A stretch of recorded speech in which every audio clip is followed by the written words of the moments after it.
I think we're up and running. Perfect. Okay, so obviously I won't bore you with who I am now that you know that. I wasn't originally going to talk about coronavirus. Reason being is I thought that we were quite clear about exactly what the position is. We did have quite clear clarity about who could go into school, who couldn't, and who key workers were, and what children could go in, which children were classified as vulnerable, and the risk assessments that were going ahead. That was very much the case until we hit the 30th of April.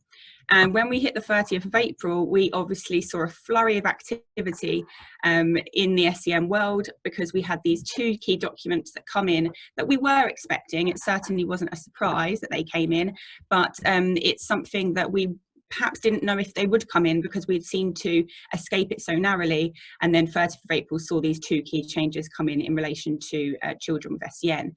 So I'm going to deal with them separately, because although they've been hinted at since the 23rd of March, they have come out relatively recently. They came in force on the 1st of May. And really the reason why they made such an impact on the 30th of April when they were announced is because there was no impact statement. There was no time between the documents being issued and when they came into force. It was a Thursday afternoon. We suddenly had the timescales come out, and then we had the Section 42 amendment come out, and it went into force the next day. So it was very scary for parents and professionals who suddenly had these documents and had to try and interpret exactly what they were. So I think it's quite important to know how they affect you, how they affect people that you're advising.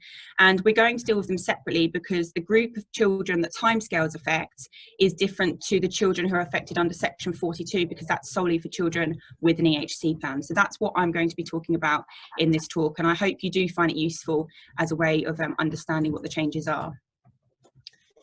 So the timescales we'll run through to start with. The timescales, in fact, affect everybody in an EHC needs assessment, or one with an EHC plan, or annual reviews, or changing local authorities. It affects basically everybody in the EHCP process.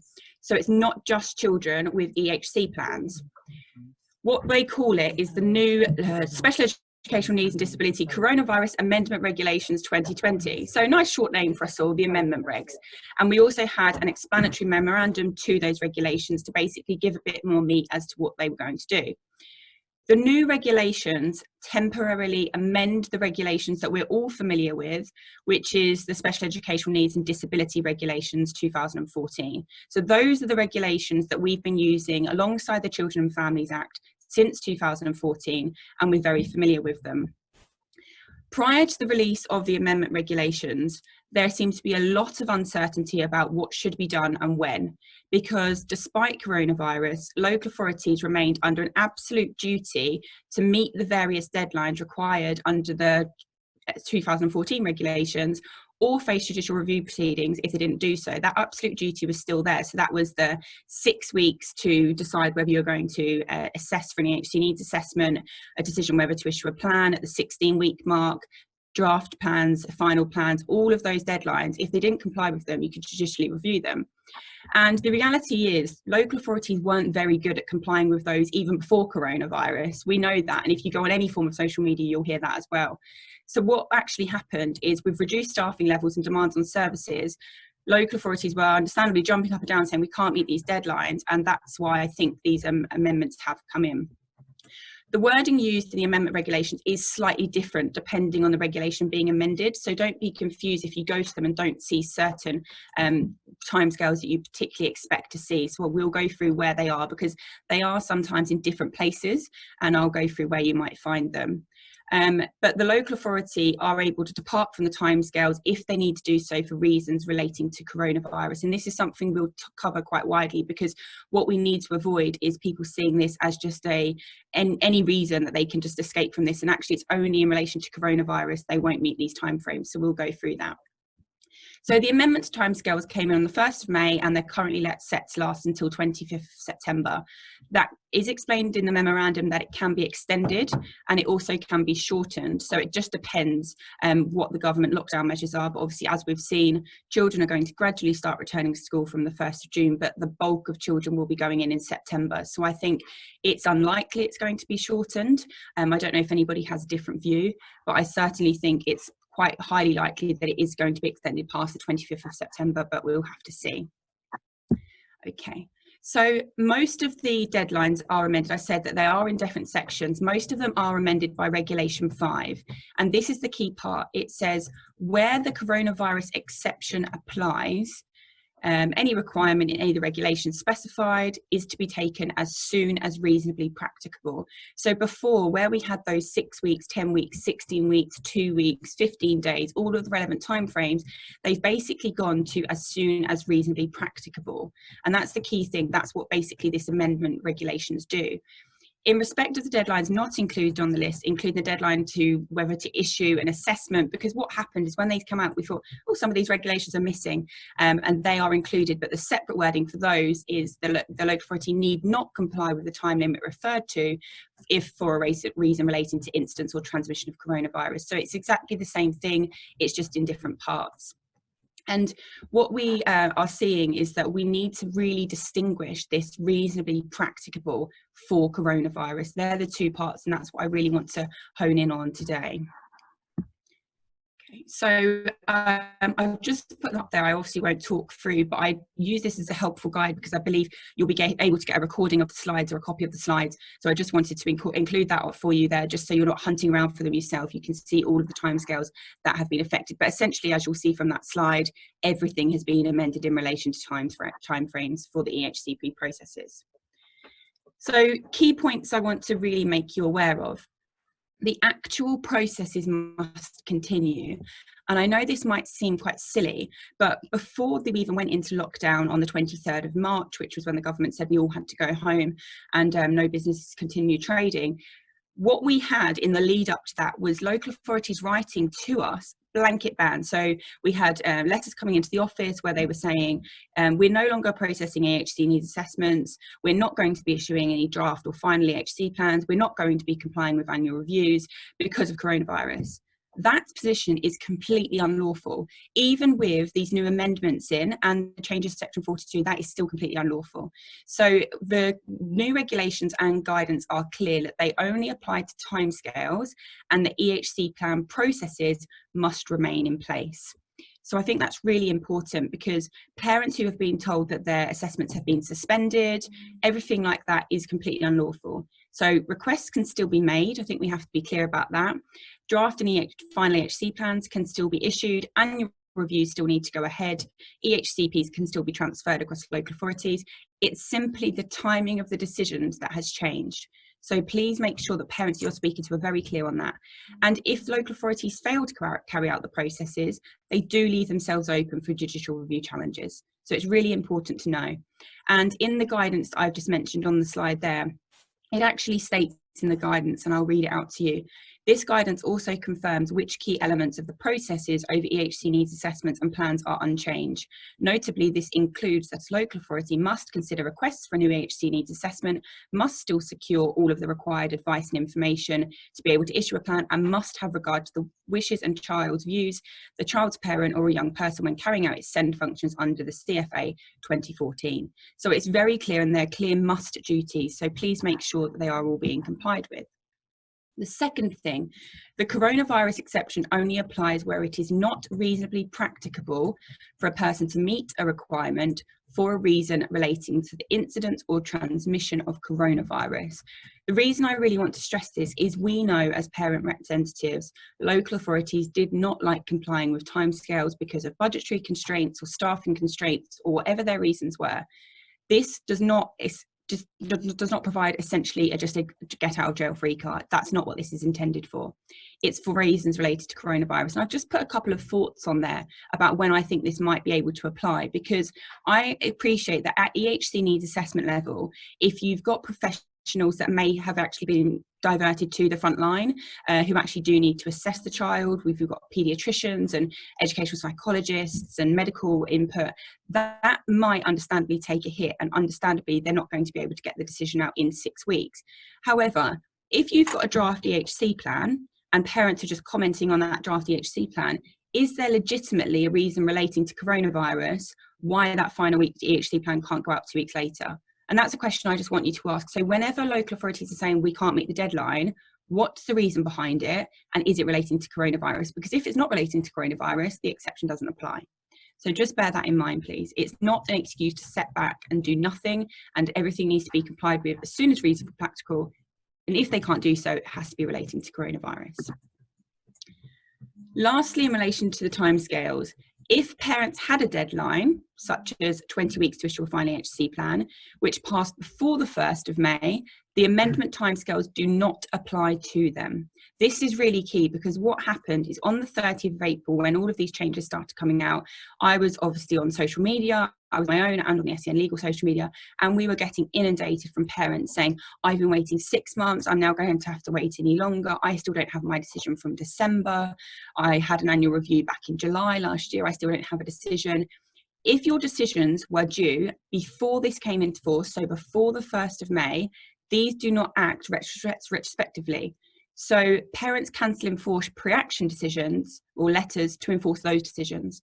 So if you're advising parents, look at when the decision was actually due, because there will be a lot of decisions that were due before the 1st of May that we can actually pre-action for and get those decisions and get those parents, if they need to, into the SEN tribunal system. So that's a real key point, because I think lots of parents were really, really worried about this and about local authorities extending the deadlines for an infinite period. So that's key to note.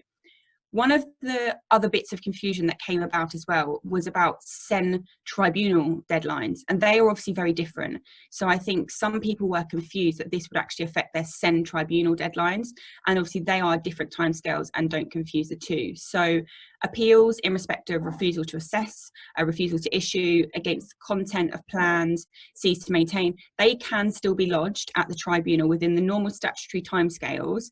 And I think we all know in this conference now, the First Tier Tribunal has already put measures in place to provide business as usual. They're actually one of the only tribunals, I think, that are running pretty much as normal via telephone and video conferencing, predominantly video conferencing. And early indications actually appeared to say that this is a viable way of conducting at least most final hearings. And I know that John is going to talk to you, particularly experts, about how to represent yourself in a tribunal, obviously in a virtual tribunal, and top tips that he's got for you, because I think that's really important. We're used to obviously standing in the tribunal buildings, however not suitable that they were, that we ended up in them, but we're obviously used to being there around a few tables, and obviously this is a very different environment. So John is going to give some top tips on obviously how to manage those. But those timescales are not affected. So LA response dates, further information dates, all of those things are separate to these timescales that have been amended. I just wanted to make that point. As set out in the explanatory memorandum, should the government, obviously, as I stated, lift its social distancing guidance, they can revoke these regulations early, but I don't think that we're going to see that. I think there is likely to be evidence that the effects of coronavirus will last beyond the 25th of September, and then obviously it may be necessary to extend the period in which the amendment regulations are in force. So I think we should get familiar with these amendment regulations, because I unfortunately think they're going to be around at least for the rest of this year. And at the moment, we don't know if they will continue, but I am predicting that it probably will, and I think that most people will be of the same understanding. But obviously, if you're not, then let me know, and we can obviously talk about it in the question and answer session. But I will keep an eye on this and obviously keep you updated with any changes. So the next key amendment that we had, separate to timescales. So timescales affect everybody, even if you don't have an EHC plan. You're firstly going through the first step, which is obviously requesting an EHC needs assessment. That's basically for all processes, annual reviews, etc. The duty to provide provision under section 42 only applies to children with EHC plans. So this amendment only applies to those children with EHC plans. And I think why we ended up getting this is I got lots of questions. So I also blog for Special Needs Jungle. I do lots of pro bono work for them and get lots of information out to parents. And we opened up a forum to ask parents for, what did they want to know very early on, around the 23rd of March. And what their kind of questions that were coming back were, how can we manage to teach our children at home without an allocated teaching assistant? School is virtual, but we're struggling. My daughter has SALT sessions and English lessons in college. She receives one-to-one. What do we do at home? How does my children provide with speech and language? Do I provide my children with speech and language therapy? What about occupational therapy? understandably, lots and lots of parents were really confused about how all of this was going to happen. And I think as a direct result of that, that is why we've got this relaxation, because understandably what was happening is parents were going to schools to say, how are you going to provide this? Schools are just as confused as everybody else because they've never been in this situation before, like none of us have. And they're going to local authorities and saying, well, what's going on here? What are we supposed to be doing? And everyone's just mass confused. But they knew that they couldn't provide exactly as that child's EHCP stated, because most of those children were not actually in school. And it's evident from those questions that we were being asked that the global pandemic brought about a number of concerned from worried parents. And I think that's why we've got this amendment, to allow people to deviate from the exact wording and stop those judicial reviews going in. So the second amendment that we had was the notice. It was a Secretary of State's notice to modify Section 42 of the Children and Families Act. And it temporarily modifies the duty on local authorities to provide the provision in Section F of a child's EHC plan. So this again came into force on the 1st of May, and it's set to last until the 31st of May. And I picked up a comment on my Twitter about this last night because somebody said, well, it's only in force for a month. It's only in force for a month because the notice can only be issued for a month, but it can be repeated as many times as possible. I can't actually see any end date to that. So for example, it might last till the 31st of May, then they issue a new notice on the 1st of June, and that lasts till the end of June. And we may just see a continuation of that, but they can only last for 1 month at a time. Before that happened, before this amendment to Section 42 come in, local authorities were under an absolute duty to provide provision as specified in the EHC plan. So anybody who knows, watches various Twitter things I do, will know that if that was not being provided by a local authority, we could immediately pre-action local authorities and get that back in place for parents. So for example, 1 hour of direct speech and language therapy by a speech and language therapist being delivered once weekly. If that wasn't happening, we could judicially review the local authority and get that back in place for that child. This, of course, provided difficult or even impossible in relation to coronavirus because people were at home, there was limited staffing levels, etc. So what has now happened is under Section 42 of the Children and Families Act, rather than there being an absolute duty to secure and deliver provision, that has now been temporarily modified so that the duty will be treated as being discharged provided a local authority has used reasonable endeavours to deliver the provision. And I know you've obviously probably all gone, oh God, reasonable endeavours, what does that mean? And we don't know what it means. And that's why there's been so much uncertainty. But I do hope to clarify, and perhaps in the question and answer session, we can also have a chat about what reasonable endeavours might mean and what schools and experts are doing to deliver this therapy to children. So while the Coronavirus Act also allowed for a temporary reduction to conduct annual reviews and on schools to admit pupils, so that was Section 43 and 44, these powers weren't actually ever enforced. So when we first initially done the run through of the Coronavirus Act and what we were likely to see in SEN, those were all included in the Coronavirus Act, but actually the only power that has been evoked is the reduction to Section 42. So there is actually no change to annual reviews, apart from the fact that obviously they're going on virtually and the decision is delayed, but they should still be going ahead and schools do still need to admit pupils. So that is all that's changed. And I think that the fact that the Secretary of State has only temporarily modified Section 42 rather than all possible actions is at least encouraging. But, you know, it's just kind of the best of a bad bunch at the moment, because obviously it's not ideal. But unfortunately, we've been forced in this position. All we can do is make sure that parents are getting the absolute most that they can get under this temporarily modified duty. So key points about the duty to provide provision, really. EHC plans will remain in force. That's a key point, because obviously we have seen children's rights in education and in social care stripped away during coronavirus. And one of the things that parents were really worried about, that their EHC plan wouldn't mean anything, and that's definitely not the case. So EHC plans still remain in force and provisions should be delivered wherever possible. So that's really a key point to hone home there.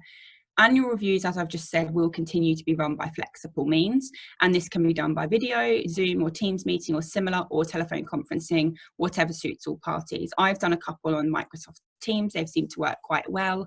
And obviously it does seem to provide some help for parents who are maybe sitting at home with their children and want to not have to travel and sit in, you know, meetings and deal with all of that as well and sort out childcare. So parents are actually adapting. Certainly parents that I've been representing have been adapting quite well to the virtual way of doing annual reviews. As I've said, but I reiterate here, schools must continue to admit pupils under section 43. The notice doesn't cover that, so schools do need to continue to admit pupils if you're a school, so please bear that in mind. And local authorities cannot use this as an excuse to do nothing.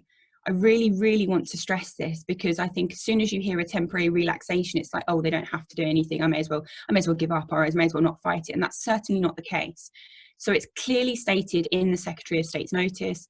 The modification enables local authorities and health commissioning bodies to arrange reasonable alternatives to the usual service during the outbreak, such as delivering therapies remotely or using video.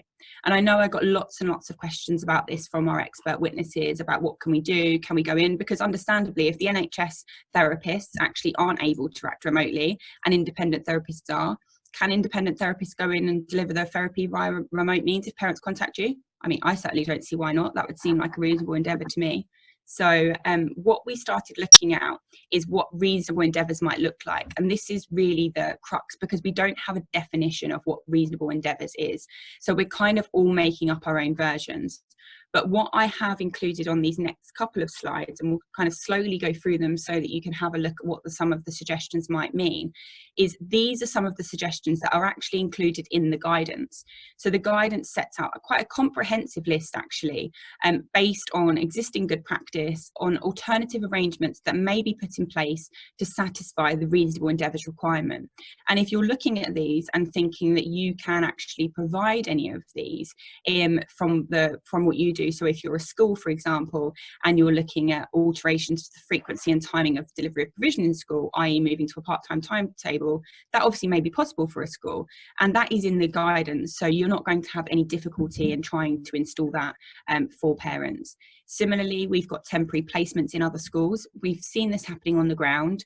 I have got children that have got EHC plans, and what has happened is that school might for some reason have closed. So there might be, for example, short of staff and that school can't continue to operate. And in those circumstances, what we've done is we've contacted the local authority and said, we've got a child, they've got an EHC plan, their school is currently closed, you need to find somewhere for them.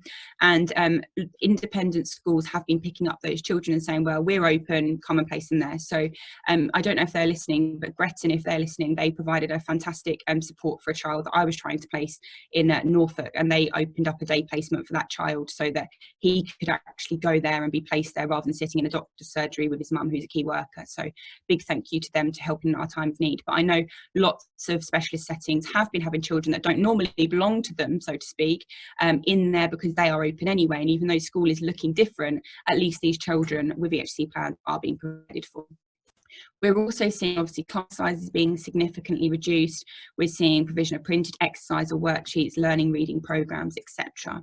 Some of the other examples, these lists are intended to be illustrative and is not a comprehensive list of possible arrangements. So what I would say to you both as experts, parents, schools, representatives, charities, is actually really have a think creatively and flexibly. That's what we all need to be doing in this time, and actually thinking how Section F can be delivered. And that's where experts, you can particularly help, because you obviously have an understanding of what you can do that parents might not have thought of. So if you've got children that are on your caseload, you might think, well, this is a way I could creatively deliver this for these children. And actually you could say that to the parent, well, what about if we do this? Speak to the school, what about, can we do this, or would this work for your groups? Go to local authorities and say, we're going to be doing this. The funding is still there, so that's the key point. And actually we really do need to be thinking of creative means. So there's some more examples here, and we've got some of obviously our experts provisions on there. So we've got a speech and language therapist delivering sessions via video link, and I think a lot of speech and language therapists have been doing that and trying Zoom and various other things. Occupational therapists providing webinars for school staff on how to use sensory strategies, providing physiotherapy videos linking to a child's home and modelling exercises. That's obviously a very good idea, because lots of children are at home with sensory processing difficulties that perhaps need that regulation at the moment. And parents aren't trained. We expect parents of children with special educational needs to be experts in absolutely everything. They're supposed to know the law and know how to care for their children and look after them and make sure they're fed and watered, and they're meeting their speech and language therapy targets, and they're meeting OT targets, and they're making progress. And parents have so much put on them all of the time. Actually, as much as we can help them in this time by giving them some help, some resources, I think that's really useful. And I think it would be quite helpful just to point out for anybody who hasn't seen them yet, on our website, www.senlegal.co.uk, there is actually a tab. There's two tabs. Firstly, there's a tab for coronavirus information, and all of these changes, the changes I'm covering today, and everything that's come in very much since the start of coronavirus, we've been doing blogs. They're all free, completely free for you to have a look, and all the links for the relevant information is on there. But also importantly for parents or for schools, we've got a tab on there saying expert resources, and we've been building this up with the expert help for any of our experts that are listening, dialing in today, who's been really helping us with free resources on there. We've got a webinar on there for how to use Lego therapy to support a social skills program at home.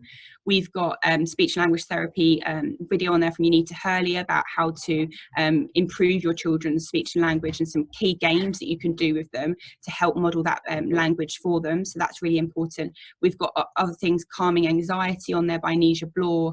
We've got Melinda Erickson doing some fantastic, getting her little helpers involved in how to regulate children with sensory processing difficulties, and various other things. We've got Lindsay Peer on there talking about the emotional sides of dyslexia. So we are adding to that. They're completely free resources, and any experts that are listening, if you check it out afterwards and think you could also provide something, please do feel free to get in contact with me or send it through to us, because we are trying to do as much as we can to obviously support parents, support schools during this difficult time, and hopefully that will give some people some more, obviously, examples. Again, we've got some more examples here, and again, this is just from the guidance. So sending accessible hard copy therapy programs back home, where an EHC plan already includes a personal budget, widening its use. I don't know what's happened in local authorities at the moment, but certainly with some local authorities, I have seen them actually giving parents a personal budget at the moment. So if parents say, for example, I can get an independent SALT to deliver SALT remotely, I can get an independent OT to talk me through exercises, local authorities are actually saying to those parents, well, here's a personal budget to use until we can go back to school. I've actually seen that happen in quite a few different local authorities. I'm not sure why they've suddenly become really, really helpful, but let's take that and run with it as much as we possibly can. So that is also an option. Loaning school equipment if they need to. So if you've got OT resources that's at home, moving sit cushions or anything like that, parents can use at home, slanted desks, anything that you can send home to parents to make their lives little bit easier would obviously be really helpful. And similarly, CBT, counselling, anything which is really important, because I think we're really going to see an impact from the result of this coronavirus. And obviously we've got lots of households locked up that are not used to being locked up together, and it's a very stressful time. So if you can develop CBT or counselling, I think that's also something really helpful to be delivered. So I've left them on the slides as guidance. You can go back and have a look through them, and I just ask you all to think creatively, having a look at them. If you're not doing things currently, what could you perhaps adapt? Because obviously we're not going to see the majority of children going back until September. So we have obviously got a few more months to get through yet to make sure we are still delivering this therapy and making sure we're still delivering the provision as much as possible to help these children obviously ready for reintegration in September.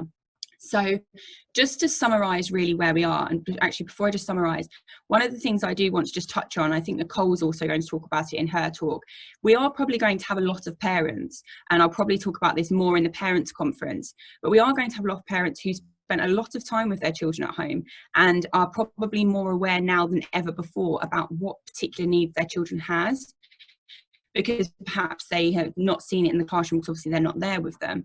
And I think we are going to get, and schools should be warned of this, I think we are going to get lots and lots of parents who come back to school and say, actually, I've realised that section F of my EHC plan is nowhere near as detailed and specified as it needs to be for the level of support my child needs. And I think that's a really real consideration. So I think we're going to get lots of requests for emergency annual reviews to amend EHC plans.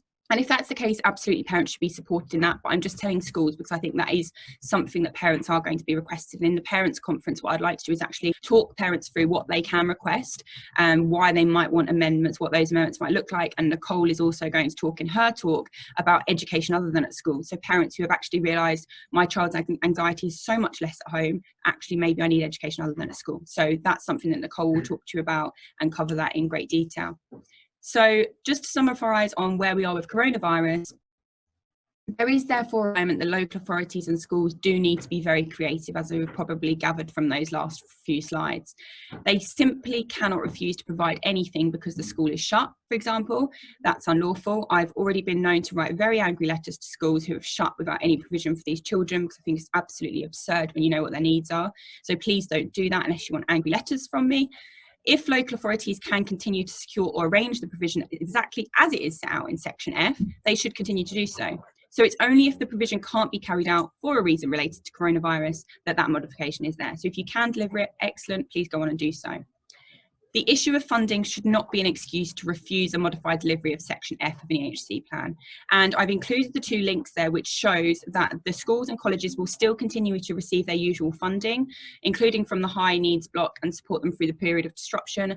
And also the government are providing some financial support to schools to meet additional costs arising from COVID. So again, James is going to talk to schools who don't get enough money from the local authorities actually anyway, and how we can challenge them for that. So that's a separate talk that James will be covering this afternoon, but schools certainly hang around for James's talk, because he will talk about how to actually get the money. Because I know when I said that, lots of school teachers just said, oh, Hayley, we don't get enough money from them anyway, and you're telling me we're going to get the same amount.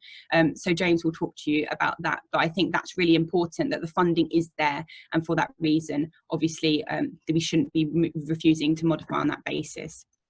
So what I really just want to say, no aspect of our lives are going to be left untouched because of coronavirus. Obviously, it's impacting everybody right across the UK, and we are seeing changes across our area of law quite considerably. But what we need to do is, it's a real time where we all need to come together as professionals, as schools, as experts, and really work together to provide for these children, because they are having their rights stripped out left, right and centre. And parents are obviously, you know, really under the cosh with what to do. So it's really important for us to provide those creative resources as much as possible. So I will leave you at this juncture, obviously, to say thank you. My contact details are up on the screen there.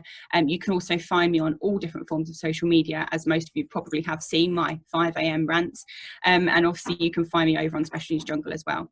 So I will head off for now, but I will also be heading up the question and answer session, and I'll be around in the background behind the for the day. So question and answer session, hope to see you all there at 2:30. And for now, I will hand over to Charlotte, and she's going to talk about what is waking day anyway, because we all know that how difficult that is sometimes to prove. So I will hopefully do this right and hand over to Charlotte. Thanks very much.